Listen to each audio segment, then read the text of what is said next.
Hi, and welcome to this month's edition of Hayes Headlines. I'm Sara Bloom with Downtown Hayes Development Corporation, and before we get started, we want to give a shout out to Dillon's for the wonderful flower arrangement that we have this month. Thank you for this beautiful centerpiece. And now we're going to get into some fun because we've got a very special guest this month, and we're kicking it off with Brent Kaiser with the Arc of Central Plains thrift store, but kind of not, but kind of so. But we're going to let you tell us all about an exciting event coming up in downtown Hayes. Yeah, so here coming up in the next month or so on January 23rd, we're going to be hosting the Night to Shine Hayes drive-through, shine-through Promenade Parade. I think I mixed that up, but it's a mouthful. Shine-through drive-through Promenade. Yes. Yes? It's a mouthful. And we just kind of came up with that name recently because it's been like kind of an event that we put together kind of at the last second. The Night to Shine is an event sponsored by the Tim Tebow Foundation, and they are doing a virtual Night to Shine on February 12th. And so we decided to do this event on top of that and try to get our folks here face to face instead of doing it virtual only. Yeah. Let's jump back a little bit. First, what's your official title? Because you're not really with the thrift store. The ARC thrift store is funding parts of this, but what's your official title? Well, the Arc of Central Plains is the nonprofit, and then there's kind of really two sides to the Arc of Central Plains. There's the thrift store, and then there's the activity side, and I do the activities. So I provide activities for folks with intellectual and developmental disabilities in our community, and that can range from Special Olympics all the way up into like bingo and dances and things like that. And Easter egg hunts and all sorts of things. As many things as I can think of, and I'm always open to ideas. Yep, so. Perfect. And this is not your first rodeo with Night to Shine. So this is fifth year? This will be the fourth year. Fourth year. Okay, fourth year doing Night to Shine. What has it looked like in the past? What's the purpose of this event? Well, in the past, it's been really, it's been face-to-face. It's a prom centered on God's love for individuals with intellectual and developmental disability. And we have had a great turnout in the past. So the first year we had probably right around 100 guests. Those are our folks with intellectual and developmental disabilities. And that knocked your socks off. That was like, oh my gosh, 100 people. Absolutely. And now. Yeah, absolutely. And we had about 250 volunteers that first year. And then it's really just grown. We went to, now we're at, last year we had 170 guests, and those were people from 15 different communities, or 15 different counties and 17 different communities in Northwest Kansas. And so we were like, whoa, that blew us away. But one of the other things that really blows us away about this event is that we get so many volunteers. Last year we had over 500 volunteers for that night, and it just continues to grow every week or every year, and it's been a wonderful thing. Kind of feels like every week when you're in it. Yeah, because people are signing up on the website. You're like, oh my gosh, so many people. Yeah, we get like throughout that time, we'll get 20, 30 a day just of people signing up to volunteer and for guests. So yeah. Okay, so now let's go back to the January event and the Promenade. What's that going to look like? It's happening in downtown Hayes. Tell us what can they expect the night of? What are they going to enjoy? Well, guests will arrive, and every year for Night to Shine, they get kind of a gift bag and a lot of different things. Each year, our guests get crowned king or queen of the prom, and this year is not going to be any different. We are going to provide them with a tiara and a crown, or a crown in their bag, so that they're or and so they're able to be still crowned king or queen of the prom, even though we're not doing it in person. But there will be a lot of other goodies in the bag. So they'll check in at the pool in downtown Hayes, and we'll give them that stuff. We'll mark their vehicle, and we will send them down Main Street so that people can gather on the sidewalks and just cheer on. And it's really an open invitation to our community to come out and cheer and just really be a part of this event. I think that is so unique and cool because it almost will help them feel like they're still at the church getting to be cheered for, because when they walk into the church, if you've never been, it's just an incredible experience because they walk in and there's hundreds of people there ready to greet them, and whether they like it loud or they like it soft, you customize it for them, and it's just such a cool feeling for them to walk into that. And so I hope that the community is watching and that they come out and they really support the cheering and the promenade of that, and they make it feel like a celebration still, because that's really what you're looking for. Yeah, absolutely. And I think one of the important things is no streets will be shut down. This is not going to be a traditional type of parade. It really is. It's more like a dragging Maine type of event, except for our folks with disabilities. And then we are inviting the community to also come out and drive up and down Maine if they feel more comfortable doing that. Decorate your vehicles with lights, whatever that might be, and just really make it a special night for our folks. So if you're a community member, decorate your car, come down, help cheer, be a part of the event. What if there's a business? Are you still accepting donations for the bags? Yeah, absolutely. We have a pretty set group of things that are going to be in the bags, but we're always looking to add more things to that if there's a business who has an idea for gift cards or even just a message for our guests, to an uplifting message. We would be happy to put that in there also. Very good. Yeah. What is your favorite part of Night to Shine? Wow. I know, honestly, I'm putting you on the spot. Yeah. Well, honestly, my favorite part every single year, the one thing I do is I stand at the front door of the event, because it's seeing their face when they walk through the door, and all of the people, the joy on their face. It's really awesome. And I have a personal relationship with about 90% of the people that come to the event. And so it's really cool just to give them a hug, see their face, and just see that joy on their face. It's my favorite part too. Thanks to you. I got to do that last year and I love it. I'm hooked. If they want to sign up, learn more information, tell us how they contact you, if there's a website. Yeah, we have our website. It's nighttoshinehaze.org, or they can email me. It's activities, it's really long, activities at arcofcentralplains.org. Or they can call me at 785-639-4010. We'll make sure we get all that information on the screen for them. Thank you so much for coming. I'm super excited to be a part of it. I know I've offered multiple times to have DHCC as involved as we can be, but congratulations on your 4th year. And I'm sure it's going to be very different, but just as wonderful. So thanks for having me. Yeah, absolutely. We're going to be right back with the next segment of Haze Headlines. Stick with us. It's about caring for the people we serve. We're neighbors. We're friends. We are fellow Kansan. We've got the best minds working on our network because you deserve the latest technology. You can count on us to be there with our local customer care. We don't settle for less than the newest devices, plans, and accessories at honest prices. We're proud of our roots and excited about the future. We're keeping Kansans connected.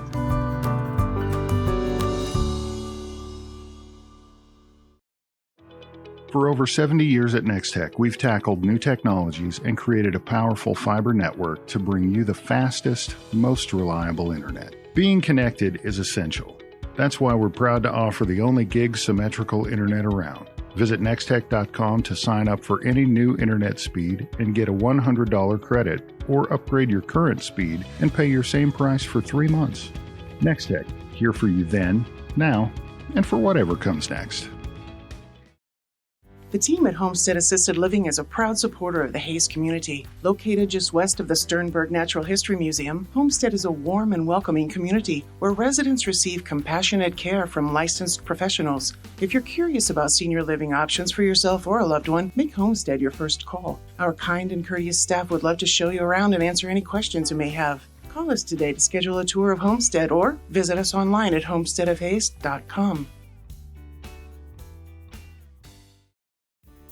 Welcome back to the January episode of Haze Headlines. My name is Sarah Wasinger, President and CEO at the Chamber in Hays, Kansas, and I am so excited to be joined by a very special guest today, Erica Berges. She is the Executive Director of the United Way of Ellis County. Yes. Erica, I know you have so many exciting things happening this month and kind of finishing the campaign, right. So I'll let you just take it away and tell us what's happening. Yeah, well, a lot's going to be happening this month, and it's been ongoing. In August, we had our campaign kickoff with the Chamber, and we've just been going since. And January is a very important time because this is our final month to get the funds that we need to hit our goal.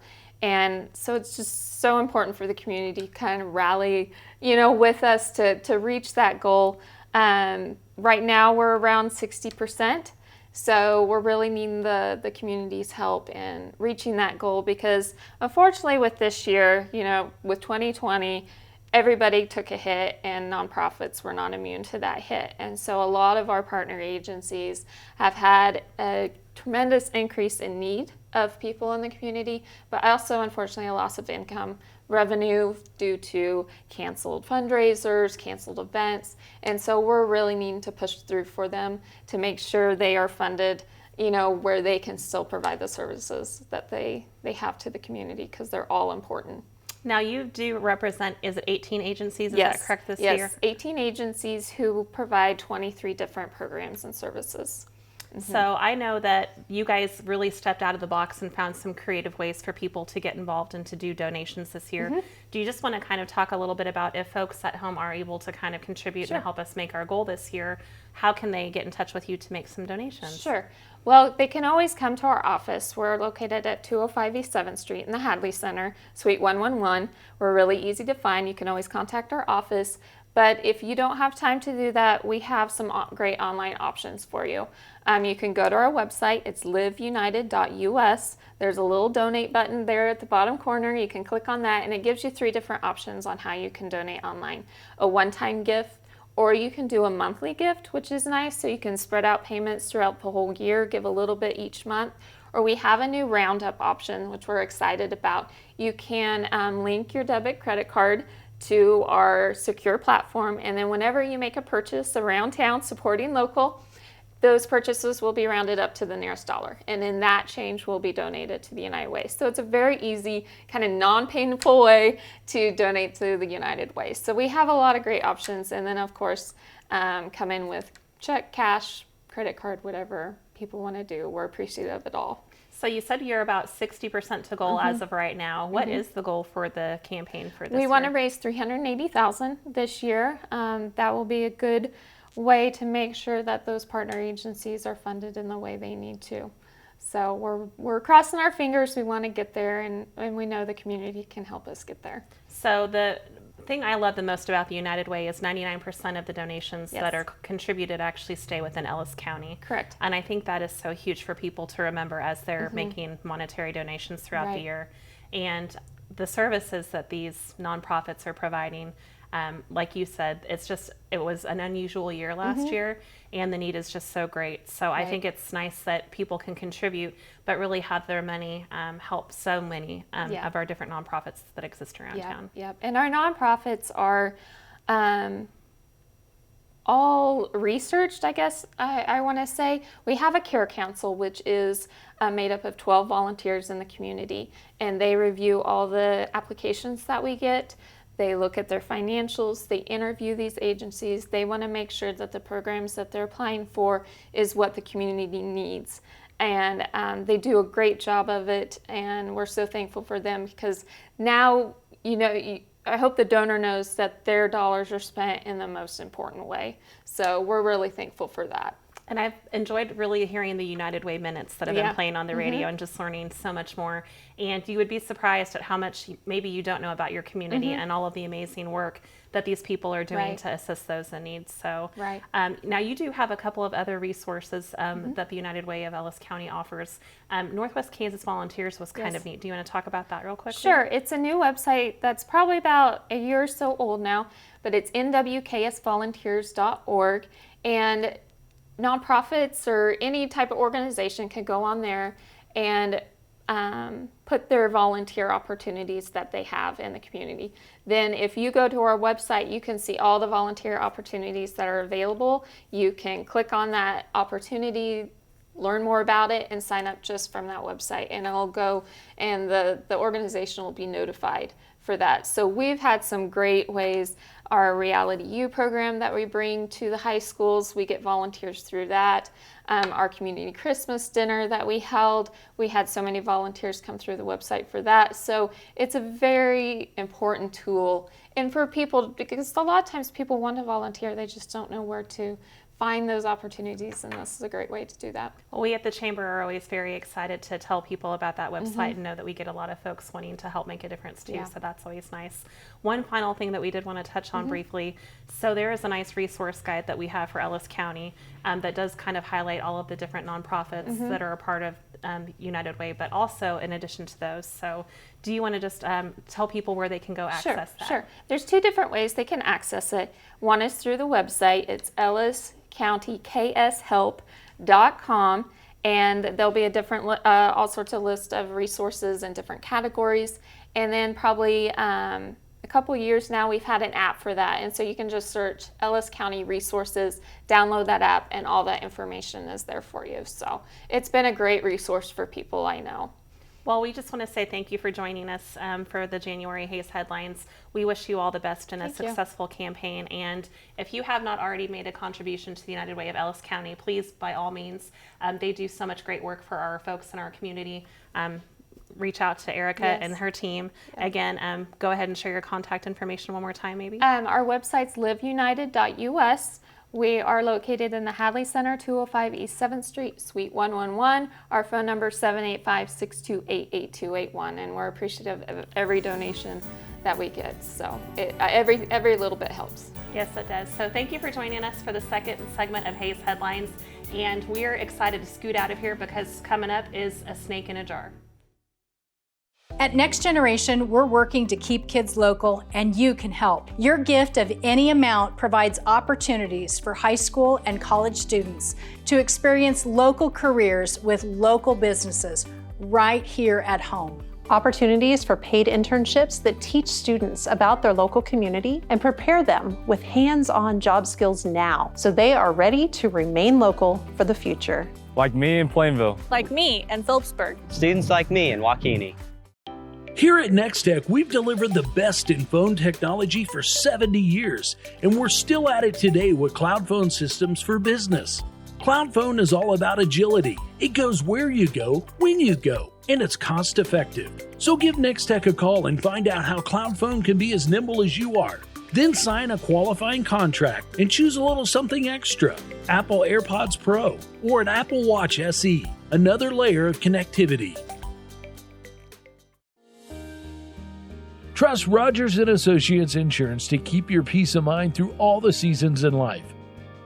Whether you're cozy at home memory making with your family, on an outdoor adventure with the top down, floating on a boat, or in the middle of harvest, we can customize an insurance plan that's perfect for you. For all the seasons, we've got you covered. Call us or visit us online to learn more today. Welcome back to the final segment of our Hayes Headline Show. I'm Melissa Dixon, and I have a special guest with me today, Curtis Schmidt of the Sternberg Museum of Natural History. Curtis, tell us your very long title so I don't mess it up. Well, technically I am the Zoological Collections Manager. So I take care of 6 different collections of zoological specimens. Cool. Well, what I want to talk about today is the first ever traveling exhibit that the Sternberg has ever put together. So what I'm really excited about, being in tourism, this exhibit is going to go around the state or around the country and tell the story of Sternberg. So let everybody know how cool it is so they'll come here one day.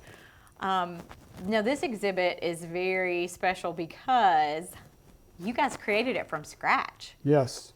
Can you tell me a little bit about what's in it and how that came together? Well, we're very excited about this, and I in particular are very excited about this because it uses my specimens. Mm-hmm. So, you know, we had a partnership with a local photographer who is also an X-ray tech. Cool. In Nest City. So he basically does a lot of photography of nature and wildlife and scenery and things like that. And he actually went to the Kansas Wetlands Education Center at Cheyenne Bottoms. And, you know, he came up with the idea of, well, do you guys have some specimens that I could take to work and get some x-rays and some images of for my artwork, basically? And they said, no, we don't, but we know who does. So they put me in contact with him, and we just went from there. And it just worked out perfectly because he started imaging some of my favorite specimens, which I thought were really, really neat. And at the same time, this COVID hit. So our visitation was really, really slow at that point. So we ended up getting a grant about the same time to get traveling exhibits made and then begin traveling them. So we had already started the very first one, and it just worked out that Rob could get some money out of this as well, and here we go. So we've got this first exhibit, which is called A Look Inside, which is using medical diagnostic imaging of x-rays and CT scans to basically see inside the specimens. So cool. So for those of you who have never been to the special collections at the Sternberg Museum, they have a lot of things preserved. So researchers can take samples and put it into their data and find out about species, how they've changed over time. Right. You brought one, a really cool one. I don't know if it has a name, but it's a snake in a jar. And they have shelves and shelves of things in jars at the Sternberg. And it's, I don't know, it's kind of creepy sometimes, but it's so cool because you have so many different species. And something that the director mentioned to me at the museum, Reese Barrick, he said this diagnostic imaging helps researchers learn about a sample without damaging that sample. So they can look inside without going inside. Exactly. So this specimen that we have here is a western diamondback rattlesnake. So what she was just talking about there is what we call destructive sampling. Sounds terrible. Yeah. A lot of people will get things and they want to look at internal anatomy, or they want to look at diet or reproduction in these things. And you can't really do that without cutting into the specimen and then pulling things out to look at them. So using this as an example, we could take an x-ray or a CT scan of this and we can see, are there internal damages? Was the specimen pregnant at the time? Is there something in its belly that would interest scientists? So without cutting into it to see if it had food inside its stomach, we can image it to see if it does and see if it'd be worthwhile to cut into. So then we can not cut into the ones and save those that obviously don't have something inside them. Well, when you get to the exhibit, there's so many surprises. There's animals that I think I know what that is. No way. Right. What was one that maybe surprised you? Like, I know there was a woodpecker that just looked bizarro. What was one that surprised you? Oh gosh, a lot of them have different surprises and things like that. The one that probably surprised me the most is a fish with its backbone, its spine broken in two. So that asked, lots of questions. Why is it broken? Was it broken after it was collected or after it was in the collection already? Or was it something that the animal had to live with? So what was going on there? Why did it have a broken back? So interesting. Well, there's two different kinds of images that you'll see in the display. One is, I have a couple samples here, like an x-ray image, and I believe this is a little turtle. But then there's another that is a step deeper, like a 3D imaging. So is this a CT scan? That is a CT scan. Okay, so if you were going to the hospital to get your insides looked at, this is the same. This is the exact same machine they would use, and they're just using that to take a deeper look inside these samples. So x-rays are two-dimensional and CT scans make it three-dimensional. And with software, with computer software, you can then look at the CT scans and move it so that you can actually look at it from all different directions. I love it. And actually, if you get to the gift shop, you can have one of these for your very own. They are actually available for purchase. Do you know what the price is? They are $18 a piece, and we currently have 5 available, but with every one of them that we have, we've got the photographer's card on the back, and you can order any of the prints that we have on display. Amazing, amazing. Well, get out to the Sternberg and see this for yourself. You won't be disappointed. It is so cool, and some of the samples are actually out in the foyer too, so you can see those. You can match them up to the images. Very cool. Well, I'm going to share a little bit of information before we go.